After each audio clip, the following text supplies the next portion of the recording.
Hello, everyone. Welcome back to my channel. Welcome to Ricardo Questions, where I'm always questioning the narrative. So today I'm going to be reacting to President Trump's explosive interview on Meet the Press. We're going to be diving into his defense of the Iran war, specifically whether he broke his long-standing No New Wars campaign promise. And we're also going to question Trump's true motives might really be behind this whole conflict.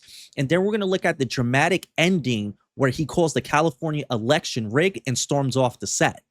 Is this strong leadership pushing back against biased media, or does his vagueness hurt his case?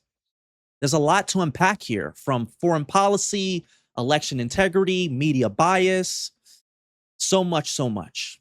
So let's break it down with an open mind. One of your consistent campaign promises was no new wars, going all the way back to 2015. Did you break that promise to the American people? No. I had to stop a country, very powerful, very dangerous country, from having a nuclear weapon because they'd use it. They'd blow up the world. They'd blow up the Middle East. They'd blow up Israel. They'd come here. They'd blow up Europe. They're nuts, okay? They're crazy people. I deal with them. And very high-strung people, really crazy. And get along with them. I like them. But you don't want to let them have a nuclear weapon. And I'm doing the world a service, but I'm doing our country a service. You know, it's America first. I'm doing our country a service. Nice rain. It is raining hard. Okay. But the answer is good. Let's just keep going. Let's keep going. Let's power through it, right? Here, we paused nearly 5 minutes for the rain to pass and then picked up our conversation. So you're saying you didn't break your promise, and yet, Mr. President, in your first term, you held to that promise, and it was so fundamental to who you were as a candidate to a first-term president. What changed? Because you insisted no new wars. First of all, I didn't guarantee no war. Why would I have built the strongest military in the world? I built our military. I inherited a terrible military. We had no equipment. We had nothing. I built a tremendous military. Biden gave a lot of it away, but it's still a relatively small portion compared to what I built. But you said it over and over again, Mr. President. Why would I build a military? Now, I didn't want to use this, but I'm doing you and everybody else a big favor. In the midst of the greatest stock market in history, in the midst of the most successful country, because as you know, in the last term, we were a dead country, Kristen. I know you're a big liberal or a big progressive. No, but I'm just a journalist. We were a dead country. A year ago, a couple of years ago, we were a dead country. Now we have the hottest country anywhere in the world. And at the all-time hottest point, which is probably now, believe it or not, we just had all brand new stock market records today. But at the hottest point in the history of our country, I took Scott, Howard, I took Pete, I took everybody into a room. I said, I have to do this country, this world, the Middle East, Israel, everybody a favor. You have Iran. They're going to have a nuclear weapon. Barack Hussein Obama signed the JCPOA. It was a horrible deal. Horrible deal. Listen to me. It was a horrible deal. It was a path to them getting a nuclear weapon. They were very close to having a nuclear weapon. I terminated the deal. Wait. Then I sent the B-2 bombers in about 9-10 months ago, and they totally obliterated the site, and I saved it. We had a choice. We could let them have a nuclear weapon, or we could go along and have some beautiful days. But they would have, it's a judgment. They would have used the nuclear weapon. And you know what? When people hear that whole scenario, when they hear me say Iran was going to have a nuclear weapon, and they're crazy, they say you're doing the right thing. I don't think it's I mean, you'll do polls because they're all fake polls anyway, especially yours. But you do polls. I just won a big election. And the reason I won an election is people have confidence in me. I have good judgment. I had to make a judgment. Do I want to go along and have a country that's doing really well, but somebody is going to try and kill us? Or do I want to put out that horrible threat? And I did. I put it out. I put it out for many, many years. Now I'm going to put it out permanently. I'm going to do it either through negotiation, where we're very close to a deal, or I'm going to blow the hell out of them, to be honest with you. and it's going to be very easy for me to do. That's actually the easier path. So when you say, I promised, I didn't promise anything. I don't like these endless wars. This is not an endless war. All right, let's break this down. It seems like Trump is very consistent on preventing a nuclear Iran. That's a serious red line for him. The military pressure and blockade have clearly degraded Iran capabilities. But let's question this further. From my observation, Israel intel and lobbying played a significant role in pushing for these strikes. It raises the question, how much of this is pure America first? How much of this conflict is influenced by another nation's security priorities? Benjamin Netanyahu lobbied very hard for a joint U.S.-Israel strike, attended key briefings, and Israel intel was a decisive factor in launching Operation Epic Fury on February 28, 2026. Initially, their goals overlapped, degrading Iran nuclear and missile capabilities and weakening their regime.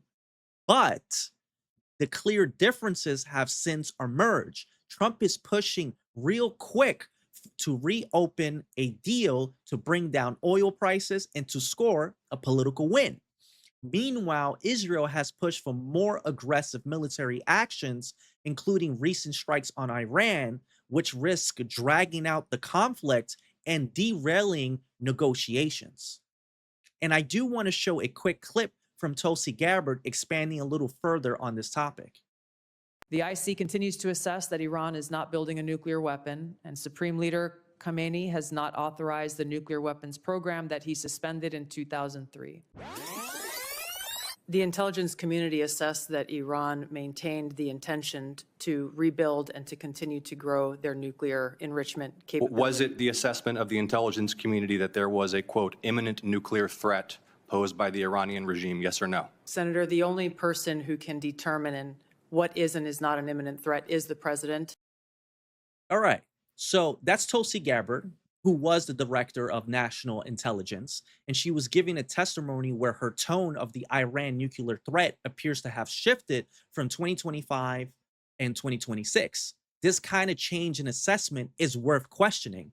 Was it new intelligence or was it political pressure? Who knows these days?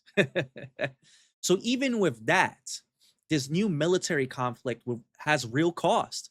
Gas and grocery prices are up right now across the country, and Trump claims that it won't turn into this long, drawn-out war. And I hope he's right, but we have heard many optimistic predictions like this before. And it seems like Trump was very confident on his foreign policy side, but definitely things got intense later. Let's get into that. Now in never California, presented evidence it's happening that the right now in election California. was rigged. Right now, it's look at what's Where's happening in the evidence California. to that? It's The 4 Republicans days. are doing well in California. California, it's no, they're not. They're dropping fast because it's a rigged election. Let me tell you, it's 4 days, and they aren't even close to coming up with. That's how they count You know the why votes they're doing in that? Because California. they're cheating on the election. What? Do you have evidence to support all that? I have to do is look. All I have to do is look. That's not evidence. And I listen to people, and let's see what happens. But sir, that's not evidence. Do you think it's appropriate? That's how they that count the votes in Do you California. think it's appropriate that they have an election and 5 days later they're nowhere close to picking a winner? State and local officials acknowledge they are slow. They're urging. No, they're crooked. They're urging the votes to be counted quickly. That's how they vote They're in crooked, California. just like you're crooked. Your press is crooked, and Meet the Press is crooked. To be fair, I'm not crooked, but let's Really? Let's Well, you continue. play right into their hands. Let's continue. You're either crooked or you're stupid. You play continue. right into their hands with this rap. You know that these elections are rigged. Your network knows that they're rigged. You know that I won an election in a landslide, and I got 94% bad press. But Mr. President, you know why I you've got never that? presented Because you have no evidence. credibility. But you've never presented evidence that it was rigged. Let's keep talking about. I want to talk about Todd You Blanche. have more evidence. There's more evidence than ever presented. Let's talk Your about elections you in went this to country. court. We're like a third world country. But, sir, your elections are crooked, and you're crooked, and But Meet Mr. the Press is crooked, Mr. and so President- is ABC and CBS and CNN. But, Mr. President- You're one-sided crooked networks. All right, let's call it quits because I've had enough. Thank you, darling. Have a good Mr. time. President, let's please. I traveled all the way to Wisconsin. I've sat in the rain with you. I know. I've sat in the rain with you for an hour, Wisconsin. on and off in the rain, and I've given you enough time. You ought to straighten out your press, because you know what? Mr. A President, country can never be great with a dishonest Listen, press. we Come on, traveled let's go. all the way to Wisconsin for this interview. Here we go. That's the moment that Trump blew up. So Trump calls the California primaries rigged and dirty, tying it to the 2020 election. He mentions the slow mail-in counting. And then Kristen mentions that, do you have any evidence? Trump says, all I have to do is look. Your elections are crooked. And then boom, he had enough. He drops the mic. He steps on the mic and then walks off. Typical Trump, right? To give you my honest observation, I agree. I absolutely agree that there are real vulnerabilities with mail-in ballots, because in the state of California, for most people, voter ID isn't required.